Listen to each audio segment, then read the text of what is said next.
এই যে রিমন মিয়া, বাড়িতে কি আসো? রিমন মিয়া,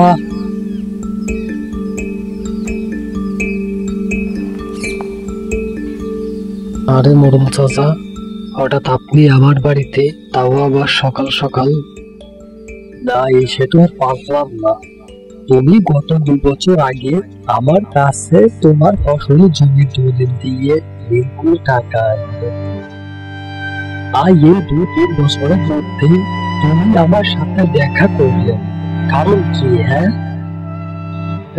মোড়ল মশাই, এত কাজের চাপে আপনার সাথে দেখা করার মতো বাড়তি কোনো সময় পাইনি।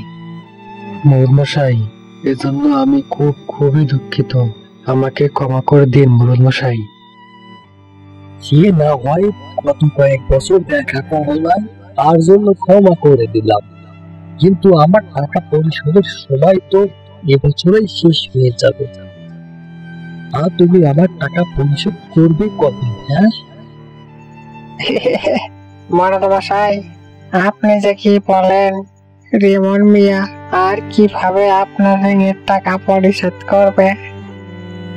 রিমন মিয়ার সকল জমির সমস্ত ফসলে তা চুরি হয়ে গেছে। এখন রিমন মিয়া আর কোথা থেকে টাকা পাবে? শর্ত মোতাবেক রিমন মিয়ার 3 বছরের মধ্যে টাকা পরিশোধ করতে না পারলে সমস্ত জমি আপনার নামে লিখে দেওয়ার কথা ছিল।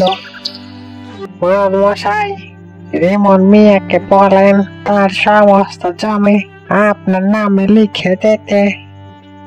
এটা ছাড়া রিমন মিয়ার সামনে আর কোন পথ খোলা নেই।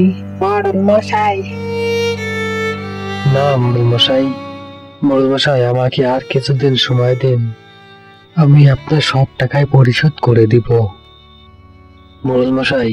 তাছাড়া ঋণের টাকা পরিশোধের সময় শেষ হতে আরো তো প্রায় 2 মাস বাকি আছে। মোড়ল মশাই, এই 2 মাসই আমাকে সময় দেন। আমি 2 মাসের মধ্যেই আপনার সকল টাকা পরিশোধ করে দিব মোড়ল মশাই। ঠিক আছে রিমন মিয়া, তুমি যেহেতু এত করে বলছো, তোমাকে এই 2 মাসই সময় দিচ্ছি, কিন্তু মনে রেখো রিমন মিয়া, এই 2 মাসের মধ্যে আমার টাকা পরিশোধ করতে না পারলে শর্ত মতো সমস্ত জমি আমার নামে লিখে দিতে হবে। তখন কিন্তু আমার কাছ থেকে সময় চাইলেও আমি আর কিন্তু কোনো সময় দেব না। কথাটা যেন মনে থাকে রিমন মিয়া, এই বলে দিলাম। জি আজ্ঞে মোড়ল মশাই।